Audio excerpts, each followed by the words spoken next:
communities around our area. We'd first like to thank you for making time on your schedule. We understand how busy you are, and we highly appreciate it. This is what we're going to go through. First, we're going to tell you our assistants, who has helped us, in what way they have helped us. Then we did a survey throughout our school, which was 40% of the students had taken. Then we're going to split into 2 plans and tell you each about the plans, and there's an issues that we came up with, and then the conclusion. This quote has helped us motivate us to the goal that we're trying to reach, which is to protect the communities and save lives. I know that guy. Some people that have helped us are Sheriff Harder. He emailed us with any questions that we had. Sergeant Brown was very helpful. He worked in the drug task force. Miss Vanderpool is our connection through Lourdes, and she's our drug counselor at Windsor High School. The Oxford Police, Chief Nolan and staff administered the Narcan training that we attended. Mrs. McKeon helped us with prices for our postcards that we'll talk about later. And Lee Martino helped us put together the PowerPoint. This is our first question of our survey that we distributed to our school. We asked them if they knew if Broome County had an anonymous tip line, and over 95% of them, most of the majority of them did not know. I'm sorry, I read that wrong. It's okay. That we had a tip line. This is the next question we asked, and it was if they knew that a place where they could dispose of any pills or drugs anonymously, and over 3/4 of the students did not know. And if they did know, they didn't know. 3.2% only knew when and where. The last question of our survey was, do you think Broome County has a drug problem? As you can see, the small problem and the big problem with orange and blue. And over 93% of the people said that there is a problem, whether it was big or small.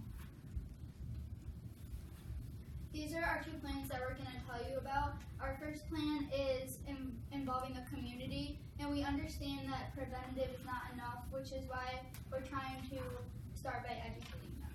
The next part will be based into the schools, and that'll cover the peer-to-peer and preventative aspects. Plan A will consist of the postcards, which will have information about the rehabilitation centers that are located around us.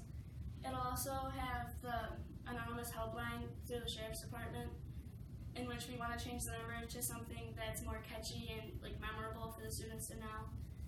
It'll also have the times and locations of the pill drop-off boxes. And then the media will cover, that'll help us get the word out of everything through social media accounts and through ads in radio stations and newspapers. We would want to reach out to Fox 40 and Channel 12 to do that. The next part is with the Narcan training. That is something that we attended, and we got the free Narcan kits, and we want to encourage schools to have them to train the teachers as a precautionary measure. And with the pill drop-offs, we know there are 2 pill drop-offs, and we know they're effective, but we want to get the word out so people know about them, because many people don't really know about them. Before we move on to Plan B2, I just want to point out, when we went to the Narcan training, there was a lady who stood up and made a point that there was a kid that was dropped out of a car because the students in the car were afraid that they're going to get in trouble because he OD'd. And that's where we think that Narcan training really is important, because just because your family doesn't do drugs, your friends don't do drugs, doesn't mean that that can't happen to you. We want everybody to be prepared for that. Yeah, and one thing that's critically important about that, to your point, is there's something called the Good Samaritan Law. Do you guys know about that? Is that the law where if you call 911, you don't get in trouble if you have something on you? They just take it from you.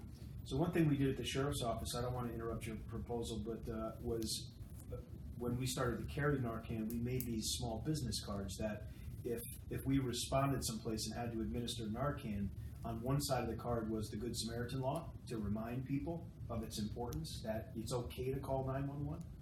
And on the other side was some helpful numbers, to organizations that could help. But we'll talk about it later. Go ahead. I'm sorry. Our plan B was more peer-to-peer. The SIT program is in our school, but it's only for high schoolers, and we wanted to make it more for middle schoolers too. So we wanted to go into the health classes in middle school and educate the students on heroin and like the effects it can have on you. And we wanted to do it and not just teachers, because we think that like students are like more apt to listen to students. Very good point. And they like look up to us. Like I looked up to the kids in the high school when I was in middle school. So I think that's really important. Another thing that we would do in this is send out posters to the schools. We found out that later we'll talk about the issue of cost, and that would be more effective, where they would send to the students, maybe the oldest child would get one in each family, so it would still be spread throughout the community. That's where we talked to Mrs. McKeon, and she gave us just some idea, rough prices on where we would come from. My favorite part of Plan B personally is the counseling room.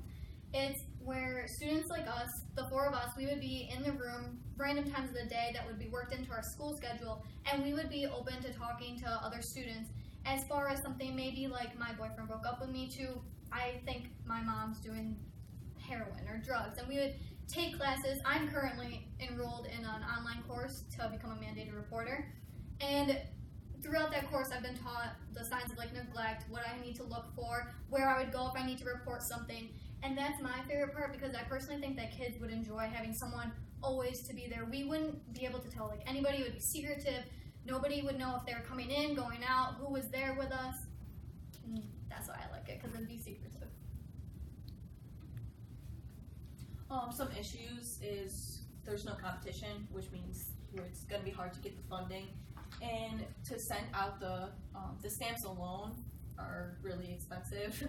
So we just don't have the competition for the funding, and we didn't know how to get them to all the houses. Like, do we send out addresses? Like, we were unsure about that, so that's something we came to talk to you about. And we wanted, with the back to the media, we wanted something catchy and that people aren't going to forget, that's going to make an impact. And Yeah. So we talked to a few teachers about a commercial, which was, it had this line in it, I learned it from watching you. We just wanted to know, does that mean anything to you? Do you remember a commercial that had that in there? Was it about drugs? Yes. So we thought that line was really effective because Mr. Carey and other teachers remembered it, and we want something that's like that, that's catchy, that sticks in kids' heads, so when they go to make that choice, do I try this drug, they think no, because this stuck in my head, this commercial stuck in my head, Senator Akshar stuck in my head, the girls from Windsor Central High School stuck in our head. We also have a couple more questions for you, and we want to know, when you were campaigning, how did you get the word out to the entire county? I don't think they want to know the answer. Called $1 million. Oh, wow. It's okay. Everything, you can work through all these issues, I promise you. Go ahead. We also wanted to know if the radio announcements, just the radio announcements alone, how effective they were in getting the point across to people and sticking in their heads. And then we just wanted to know if you had any suggestions to help us improve any of these plans. We also understood that there was a fund that was set aside for like the drug issues throughout the counties, and we think that our plans are at low cost and will be highly effective. We also would like to thank you again for making time into your schedule. We understand that you're very busy. You don't have to thank me. You don't.